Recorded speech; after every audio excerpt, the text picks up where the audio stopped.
Oke, selamat sore semuanya. Assalamualaikum warahmatullahi wabarakatuh. Waalaikumsalam. Sebelumnya, selamat datang kepada para peserta, khususnya nih speaker kita, Mas Rahmat Wahyu Hadi, di acara webinar Komunitas Programming Community dan GDSC Universitas Bumi Gora, Cyber Security Nah, di Mas Rahmat Wahyu Hadi. Nah, bisa Halo. dipanggil Wahyu. Nanti mungkin bisa kenalan lagi Mas ya di materi. Halo Mas Wahyu. Halo, halo. Nah, Mas Wahyu sekarang menjadi Independent Cyber Security Research. Nanti mungkin bisa kenalan lebih dalam sama Mas Wahyu. Oke, nggak lupa juga nih acara kita, webinar kita pada sore hari ini tuh didukung oleh media partner, yaitu Petani Kode, UI UX Bumi Gora, dan Bebras Biro Universitas Bumi Gora. Nah, daripada kita nunggu lama-lama nih guys, di sini kita akan sharing session tentang POV seorang cyber security terhadap software development, di mana khususnya beginner karena kurangnya ilmu, jadi ada banyak sekali kekurangan-kekurangan beginner ketika membuat aplikasi. Nanti akan dijelasin nih lebih ke dalamnya sama Mas Wahyu. Oke, mungkin kita bisa lanjut Mas Wahyu ke materi. Silahkan. Ya oke, aku izin share screen ya. Ini kayaknya aku nggak bisa pakai ininya, virtual background-nya karena agak pecah sih. Nggak apa ya? Siap, Mas. No Nggak problem ya. apa-apa. Oke, nggak boleh. Oke. Mana ya? Mana? Kita perkenalan aja dulu ya. Oke. Teman-teman kenalin, saya Rahmat Wahyu Hadi, bisa dipanggil Wahyu sebenarnya, terserah lah, mau Rahmat, mau Wahyu, mau Hadi, nggak jadi masalah. Eh, saya sendiri bekerja sebagai cyber security itu udah hampir 8 tahun ya. Teman-teman juga lihat di follow, namanya Rahmat Wahyu Hadi. Nah, nanti profil ini. Saya bekerja awalnya itu sebagai software engineer, tapi cuma 3 tahun. Habis itu langsung kembali ke dunia Habitat sendiri, yaitu senior IT security engineer di tiket.com. Kemudian teman-teman pasti tahu Telkomsel ya. Saya sebagai officer di situ. Nah, kemudian sekarang bekerja di salah satu perusahaan di luar sebagai cyber security engineer. Nah, kerjaan saya emang berfokus kepada security. Di sini saya akan sharing. Oh ya, saya mengenai kampus, saya kuliah di Telkom University angkatan 2012. Aja sih bisa dilihat di LinkedIn lah ya. Karena menurut saya mau kuliah di mana nih sama aja sih. Hanya tinggal kita sendiri.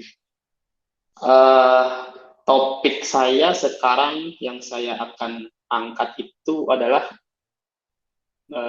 bagian yang sering terlupakan dalam pembuatan software development ini dari sudut pandang security. Nah, siapa saya? Nah, tadi sudah saya jelaskan, saya Rahmat Hadi. Saya juga seorang sarjana teknik, kemudian mempunyai sertifikasi OSCP dan CEH. Sebenarnya ada banyak sertifikasi, tapi saya tidak cantumkan karena memang tidak berkaitan tentang topik ya. Nah, kemudian di sini sebelum kita memulai topiknya, bisa mungkin angkat jempolnya siapa aja yang bekerja sebagai software engineer di sini. Ini penting bagi saya nih untuk menggunakan bahasa. Oke, bisa angkat jempolnya. Di sini yang masih sebagai jadi mahasiswa siapa? Kalau boleh tahu? Saya Mas, saya. Ya, bisa. Banyak, oke, mahasiswa ya. Jadi kita sepakat ya menggunakan bahasa yang mudah dimengerti lah ya. Tidak menggunakan bahasa yang teknikal. Di sini tidak ada teknikal yang terlalu ini sih, yang terlalu dalam untuk kita bahas. Ntar saya join screen satu lagi.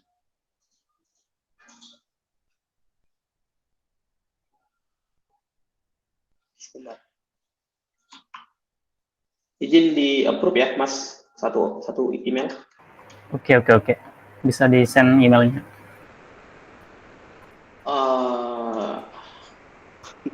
Namanya pocong terbang. Oke. Aman. Oke, kita mulai ya. Saya ingin membuka presentasi ini dengan satu kata. Nah, kata-kata ini merupakan pengalaman di bekerja di dunia software engineer dan cyber security. Ini kata-katanya kurang lebih apa yang kita buat sekarang mungkin beberapa tahun depan itu bermasalah, yang membuat kita semua yang membuat kita agak sedikit mengalami destruksi. Nah, kita melihat ke beberapa sejarah, yaitu ketika kita ini berbicara masalah perkembangan dunia software. Nah, di sini evolusi dari pembuatan sebuah software itu sangat pesat jika kita lihat beberapa dekade ke belakang atau beberapa puluh tahun ke belakang. Nah, yang pertama di sini kita bisa lihat saat itu ditemukan pada tahun berapa ini ya, ditemukan oleh peneliti dari US, terutama pada peneliti yang ada di militer, yaitu pertama-tama itu adalah komputer saling bisa berkomunikasi, yaitu kita kenal dengan protokol TCP/IP dan UDP. Ini adalah sejarah yang sangat membanggakan, yaitu ketika satu komputer dengan yang lain itu bisa berkomunikasi. Artinya dia bisa mengirim pesan melalui protokol TCP/UDP. Nah, kemudian pada tahun 1980 itu baru ada teknologi web server, yaitu static HTML page. Nah, di sini adalah era di mana web atau aplikasi-aplikasi itu laris di pasaran. Nah, kemudian pada tahun 1990 itu the client web application, ini client side. Nah, client side ini adalah banyak sekali aplikasi yang bermunculan. Jadi pembuka web 1.0, yaitu web 1.0 pada tahun 1990 ini, di mana kita sadar pada tahun 1990 ini masih sedikit sekali framework untuk mendevelop sebuah aplikasi. Ya, ini pintu pembuka pada web 1.0.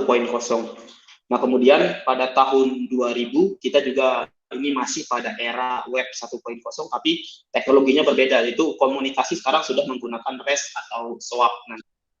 Nah, sekarang kan sudah ada zamannya REST API ya, dalam bentuk JSON. Dulu masih pakai XML, yaitu SOAP yang digunakan oleh Microsoft. Nah, kemudian pada tahun 2000 itu kita kenal dengan istilah web 1.0, yaitu di mana masa-masa berjayanya seorang blogger.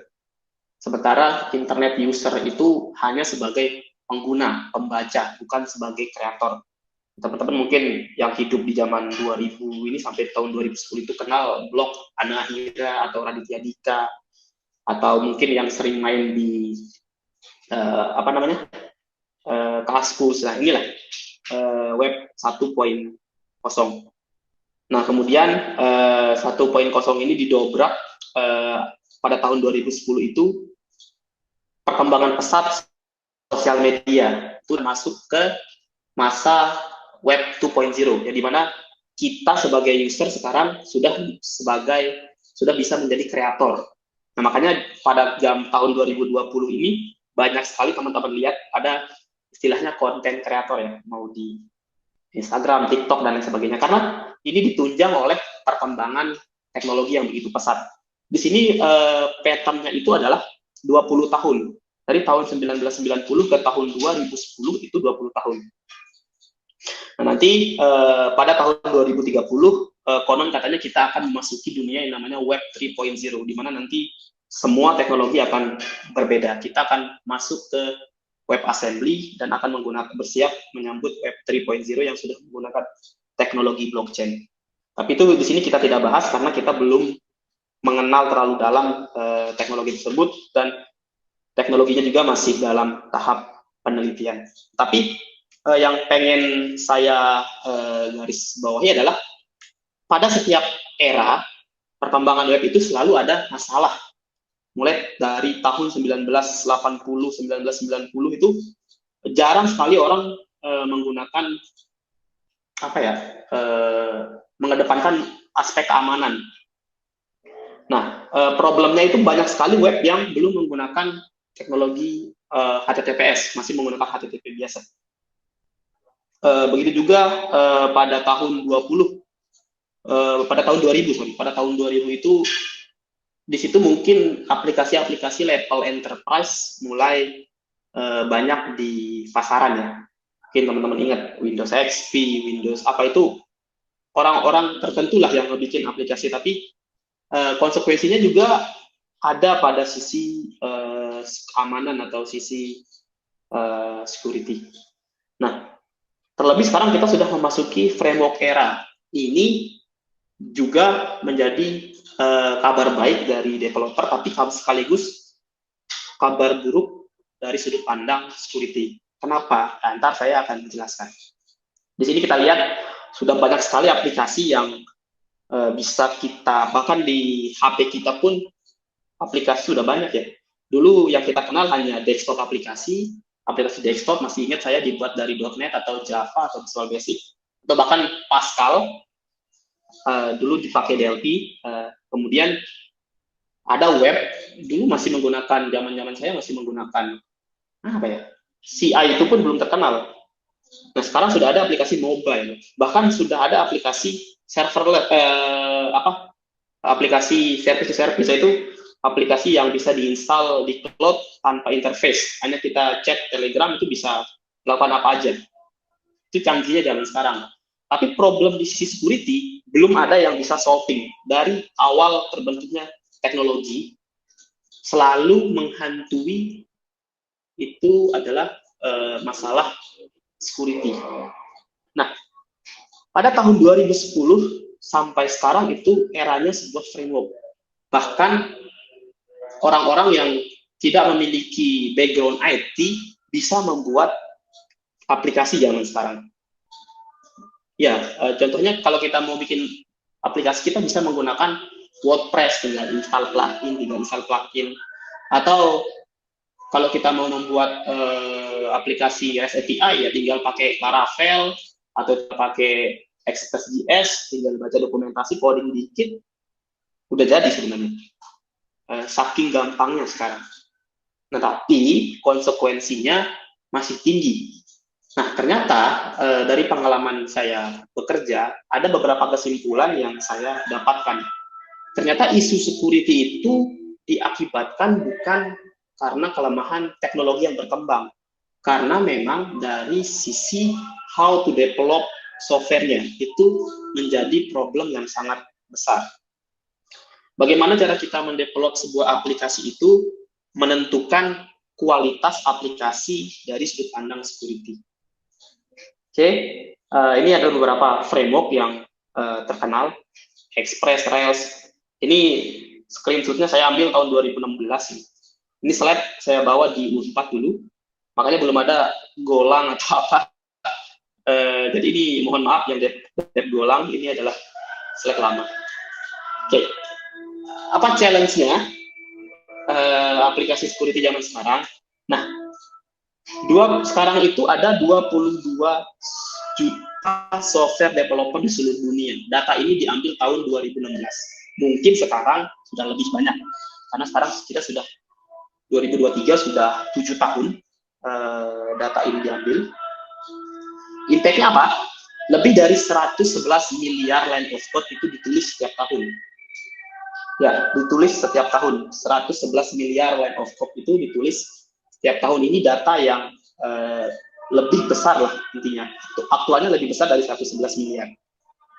Nah, tapi challenge-nya adalah 1-4 bug ditemukan dalam 50.000 line of code. Intinya kalau teman-teman ngoding itu sampai 100.000, Artinya itu bisa ditemukan 1 sampai 8 bug yang bisa dieksploitasi. Nah, kabar buruknya 21% dari data breach itu diakibatkan oleh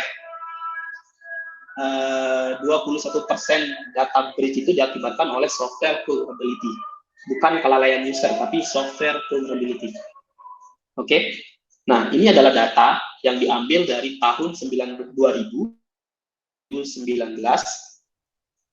Saya ambil. Ini adalah Common Vulnerability and Exposure. Ini singkatan dari CPE. Dari CPE ini adalah lembaga nirlaba yang sukarela mengumpulkan kerentanan dari semua teknologi dikumpulkan sama dia, kemudian dari teknologi tersebut bisa dilihat dari tahun ke tahun itu mengalami kenaikan. Karena apa? Kalau kita tarik kesimpulan itu karena memang perkembangan teknologi yang sangat pesat dan jumlah software developer sekarang itu makin bertambah, artinya makin banyak teknologi yang dibuat, makin banyak framework yang dibuat. Secara teori ini mengakibatkan semakin banyak bug-bug yang akan terlihat. Nah, dari ini kita bisa mengambil kesimpulan ternyata kita itu masih berhadapan dengan teknologi yang setiap perkembangan teknologi yang kita hadapi sekarang itu masih berhadapan dengan isu security, isu isu problem security. Tidak hanya mengenai kualitas ya, tapi isu security. Nah, ini kenapa saya angkat topik ini ke ranah-ranah kampus, karena apa?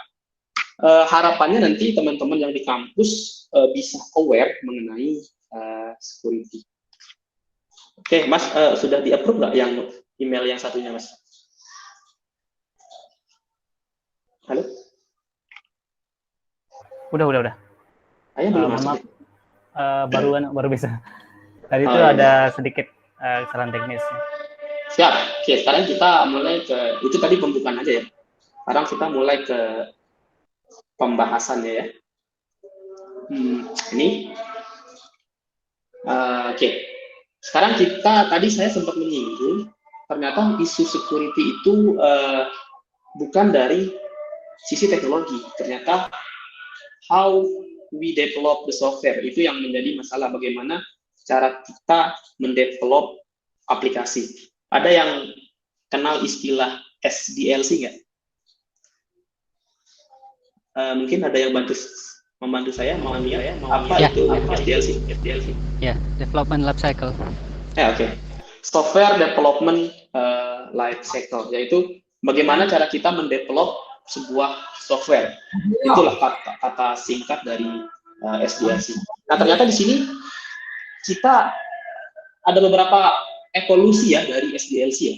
Kita mengenalnya ada waterfall, ada agile, ada banyak sekali. Nah, ini kita ingat-ingat nih waterfall. Saya besar di dunia waterfall.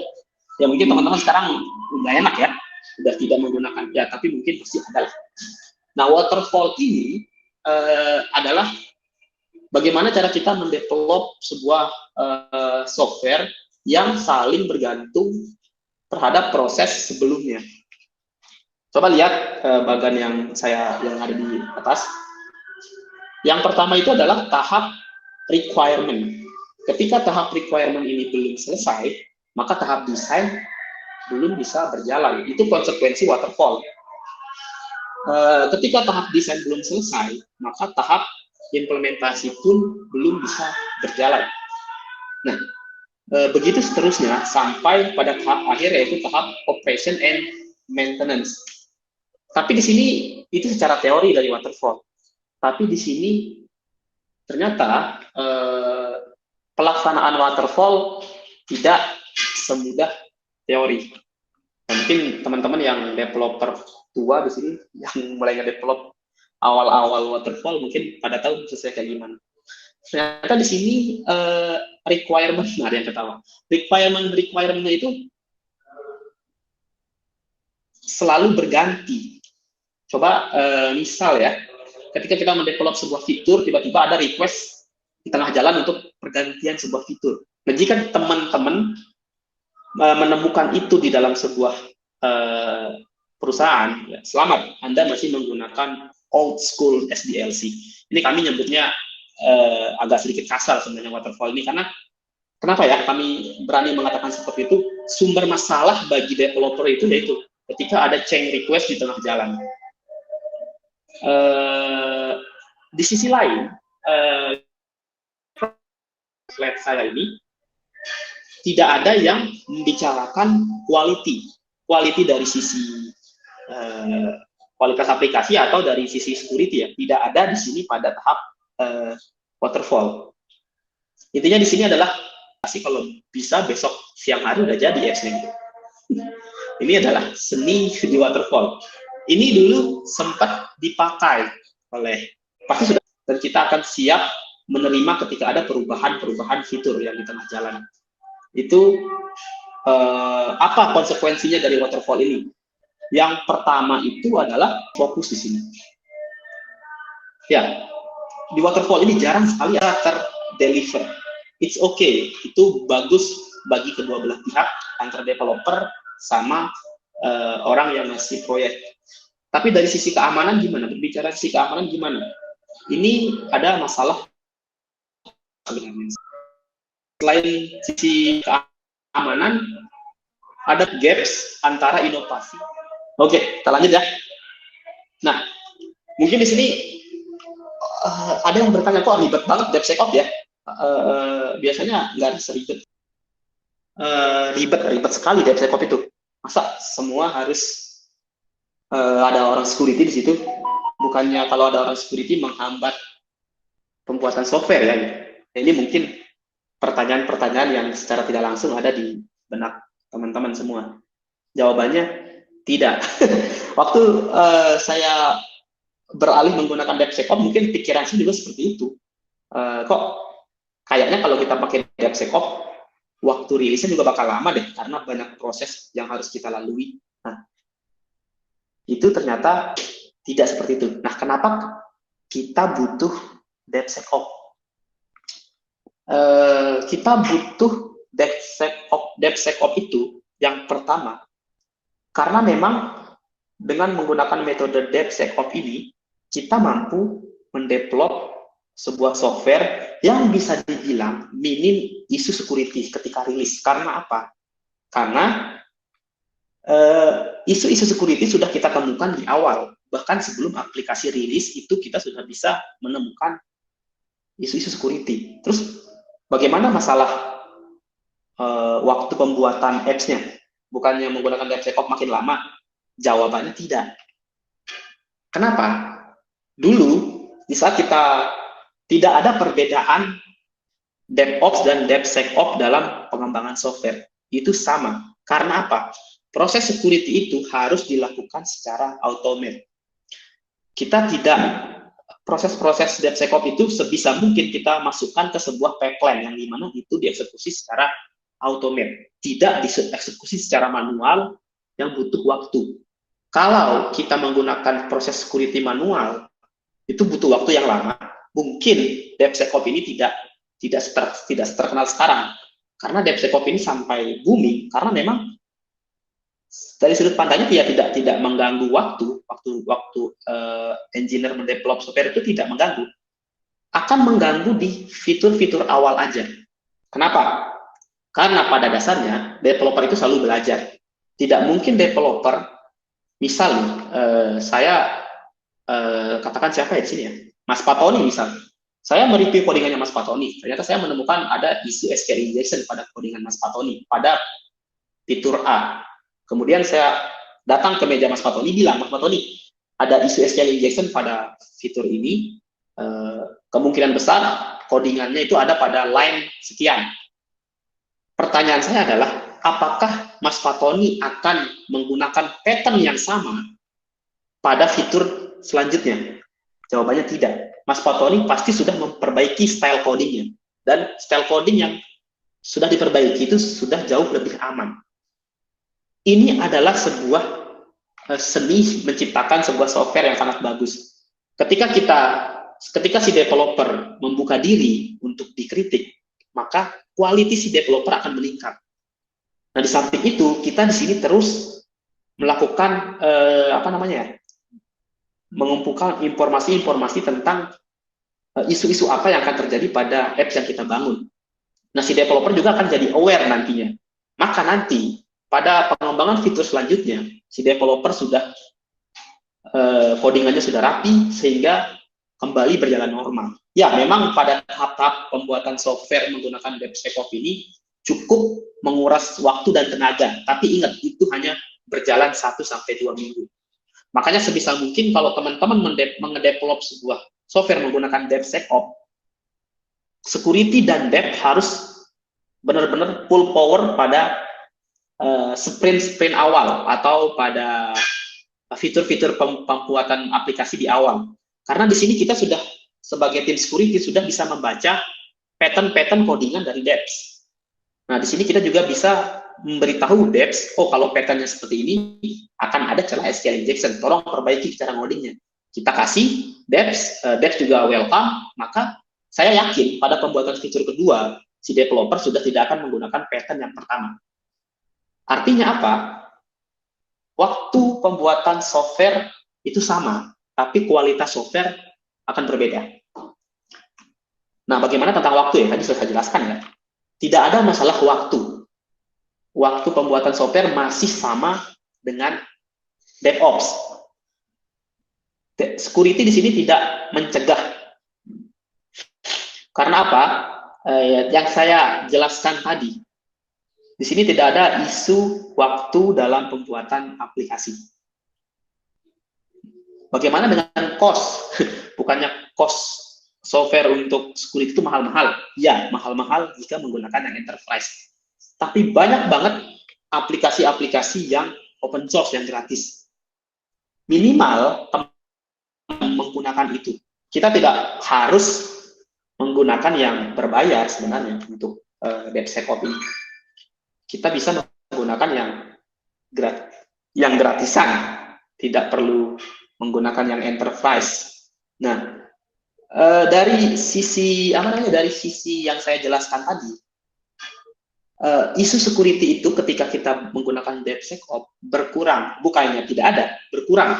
Tapi itu terbukti. Kenapa saya bilang itu? Karena memang waktu kita melakukan pentest secara eksternal, masih ada pasti proses bisnis dari aplikasi itu bisa di shutdown dengan isu security itu. Contohnya kan yang zaman sekarang kan isu-isu di BSI ada ransomware tuh. Itu kan sampai BSI sampai mati kan, nggak bisa beroperasi beberapa hari.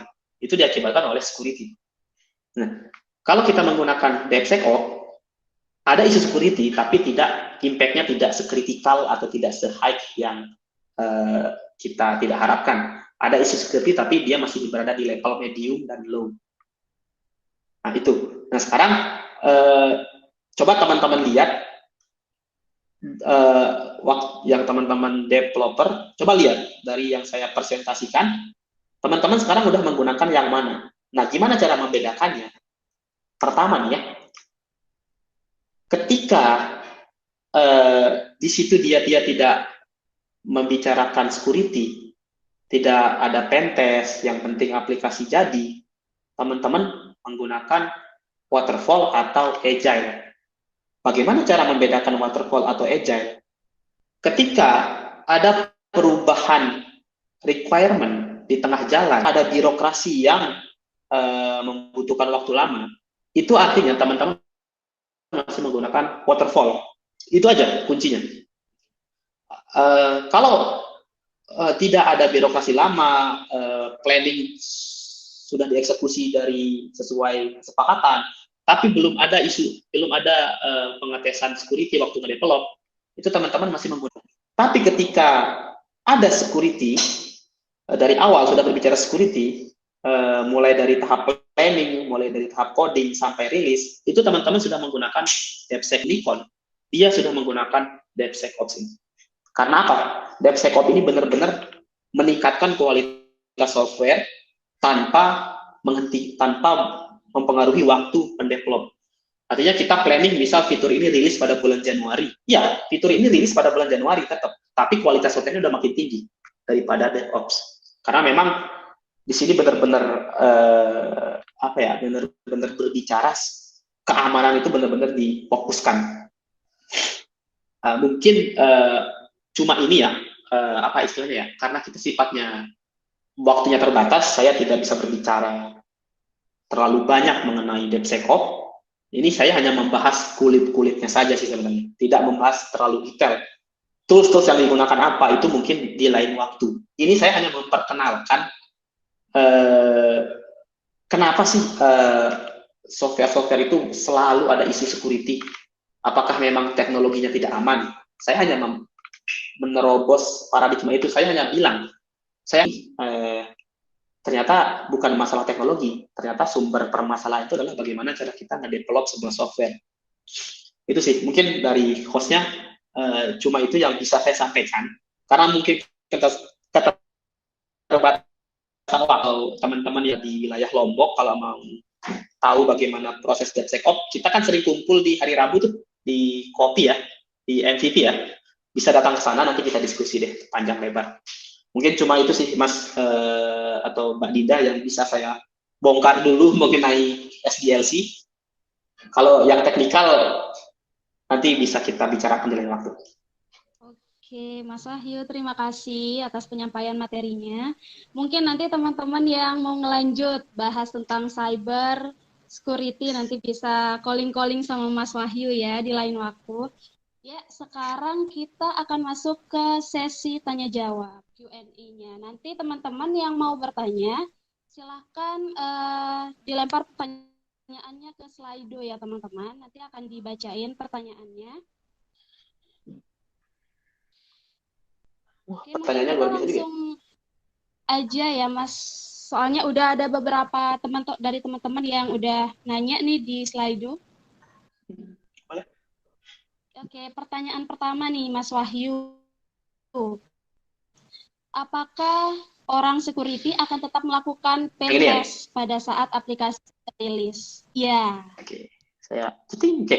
Ya, ketika aplikasi sudah rilis, orang security tetap melakukan pentest. Emang itu sudah aturan dari compliance.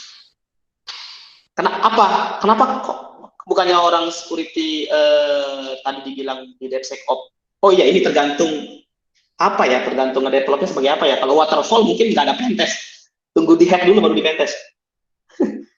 Kalau misal kita bicara agile atau DevSecOps, ya kenapa kita masih tetap pentest di production? Karena memang isu security itu sering berkembang. Oh, misal di luaran ada tren isu ini, ya udah kita coba implementasi cara attack-nya di apps kita, apakah sukses apa enggak. Bahkan setiap bulan kita ada pentest di production. Selain pentest di staging, kita pentest fitur-fitur lama di production. Ya jawabannya selalu ada pentest di production. Kemudian ada lagi pertanyaan yang siapa nih? Yang kedua. Kebetulan semuanya tanpa nama nih Mas Wahyu. Jadi kita mungkin baca pertanyaannya aja. Ya ini ya. Apa saja ancaman keamanan cyber yang paling umum saat ini? Ya. Kalau dari sisi ancaman, yang sekarang itu trennya sudah berbeda. Sekarang trennya mengarah ke finansial. Dulu trennya awal-awal tahun 2010 ke 2020 itu marak sekali orang divestment, web orang, nampilin apalah pakai nickname, yaitu zaman-zaman wannabe lah, hacker wannabe lah. Kami bilangnya wannabe. Tapi sekarang mengarah ke finansial. Itu terbukti ketika ada ransomware sudah mulai menyerang. Ransomware sudah mulai meminta tagihan, meminta uang untuk melakukan dekripsi kepada data yang dia curi, yang dia sandra. Kemudian sekarang data breach-nya pun itu tidak berhubungan tentang apa, tapi tentang finansial. Datanya bisa dijual ke orang lain. Ini tren sekarang itu adalah, ancamannya adalah ancaman finansial. Apa saja ancaman keamanan cyber yang paling umum? Ancamannya sekarang mengarah lebih ke finansial. Apa yang dimaksud dengan DDoS dan bagaimana seharusnya kita menyikapi atau bagaimana kita mengatasi serangan tersebut ya? DDoS itu adalah Distributed Denial of Service. Nah, di DOS ini adalah cara paling ampuh untuk membuat sistem itu down. Nah, bagaimana seharusnya kita menyikapi atau bagaimana cara kita mengatasi serangan ini? Sekarang sudah zamannya tren HIC ya. Sekarang kan sudah tidak monolit ya. Sekarang sudah microservice. Nah, bagaimana cara kita mengatasinya? Sebisa mungkin kita membuat sebuah infrastruktur yang apa ya istilahnya ya? Benar-benar bisa kan sekarang zamannya cloud tuh. Cloud itu sekarang udah canggih sebenarnya. Ketika kita ada DDoS yang di dia sudah ada mekanisme untuk melakukan switch traffic yang ada di DOS, yaitu high capability infrastruktur. Nah, kemudian kita juga bisa mengandalkan firewall di NetCC Network, itu mampu mencegah DDoS. Rata-rata sekarang cloud kayak AWS atau Google itu mereka sudah mampu kok untuk melakukan itu. Beda ya kalau kita berbicara on-premise ya. Nah, mungkin kalau ada yang belum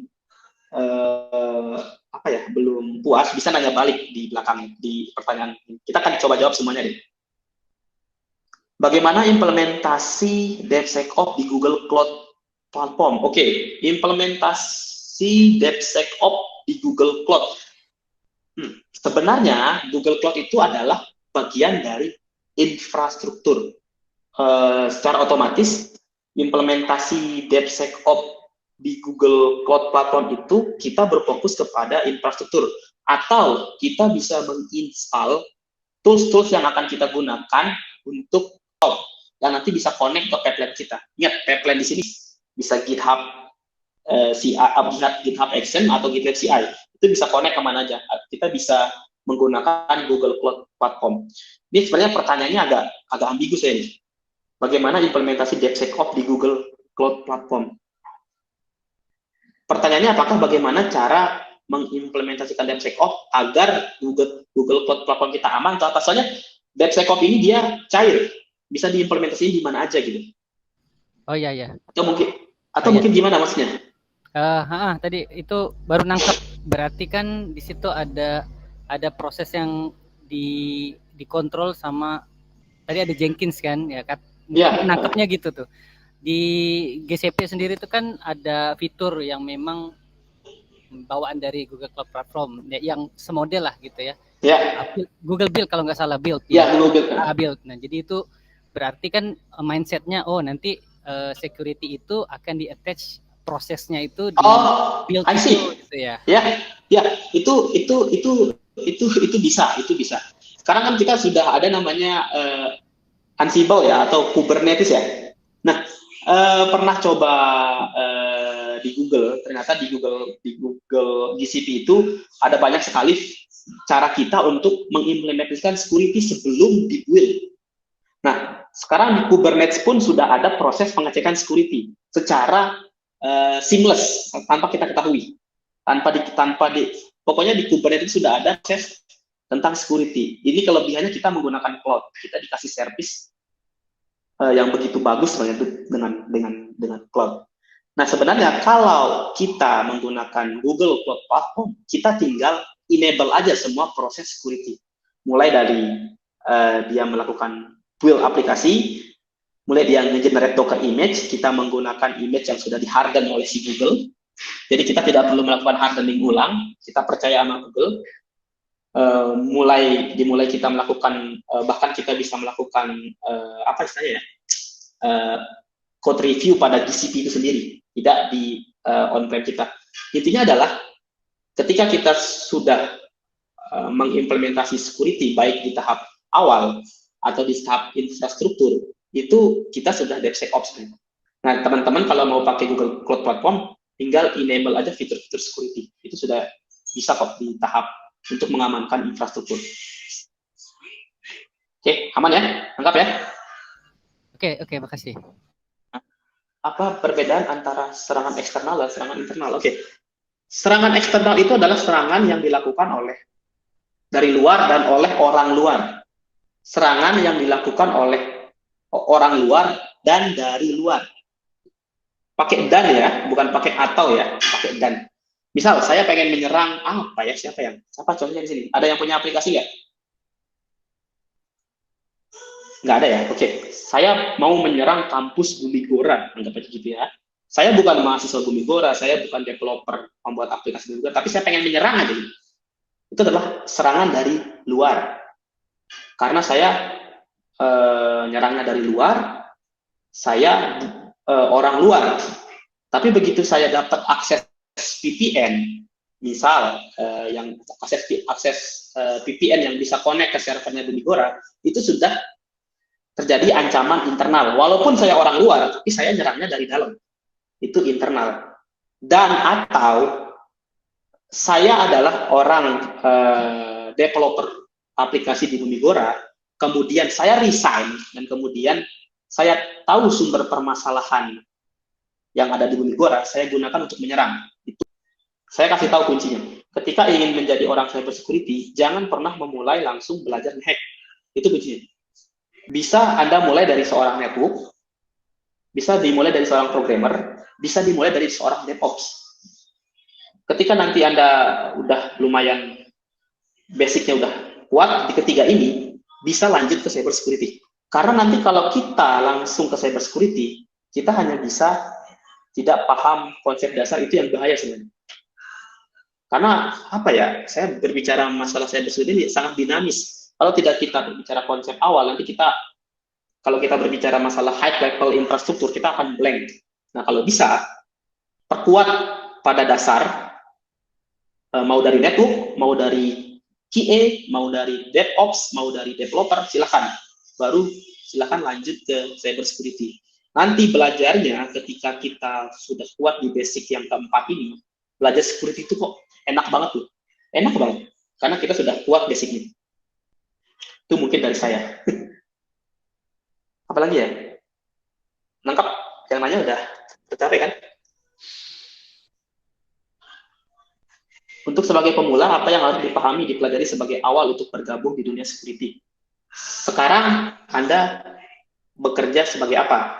Kalau bekerja sebagai developer, silahkan perkuat skill di bidang coding. Karena nanti skill coding itu sangat dibutuhkan juga di security. Karena kita mendevelop tools untuk automate nanti. Kalau kita sudah skill coding kita udah bagus, maka kemampuan kita untuk pentest aplikasi juga akan sangat bagus. Tapi kalau teman-teman masih sebagai mahasiswa, masih bingung mau kemana, saran saya silahkan oprek aja semua, oprek dari network, dari coding, silahkan mumpung ada waktu, pelajari semua, nanti kalau sudah berasa background basicnya sudah kuat, baru ke security. Dilihat dari DevSecOps Cycle tadi, developer, project owner, security kerja bareng. Jadi orang security akan memberikan edukasi atau awareness ke developer. Ya, benar sekali. Awareness di sini atau edukasi di sini kita tidak mengajarkan developer ngoding ya. Ingat ya, orang security itu tidak pernah mengajarkan developer ngoding, karena developer lebih jago ngoding dari orang security, ya kan? Apa yang kita kasih tahu? Kita ngasih tahu karena kita melakukan pentest, kita ngasih tahu isu-isu security yang kita temukan dan developer melakukan fixing. Ketika developer bingung bagaimana cara fixingnya, baru kita duduk bareng untuk diskusi.